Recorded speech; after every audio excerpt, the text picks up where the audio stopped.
শিকলে বাঁধা মোদির হাত পা। ভারতের প্রধানমন্ত্রীর এমন ব্যঙ্গচিত্রে তোলপাড় আন্তর্জাতিক অঙ্গন।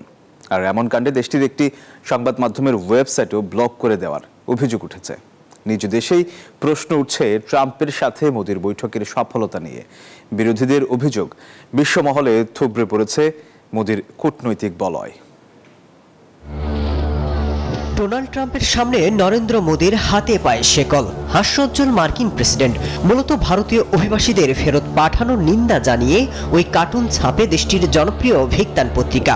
এর পরপরই তার ওয়েবসাইট ব্লক করে দেওয়ার অভিযোগ উঠেছে।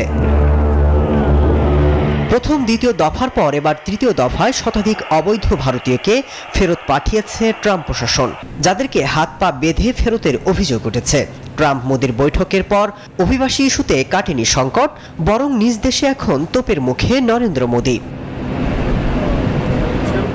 বিরোধীদের অভিযোগ, আন্তর্জাতিক অঙ্গনে ভারতীয়দের হাসির পাত্র বানিয়েছেন ট্রাম্প।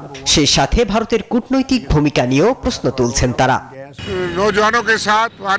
আমাদের সাথে যে ব্যবহার করেছে মার্কিন সরকার তার নিন্দা করি। আমাদের অভ্যন্তরীণ ও বৈদেশিক নীতি ভেঙে পড়েছে। এটি বিশ্বের কাছে ভারতীয়দের অপমান।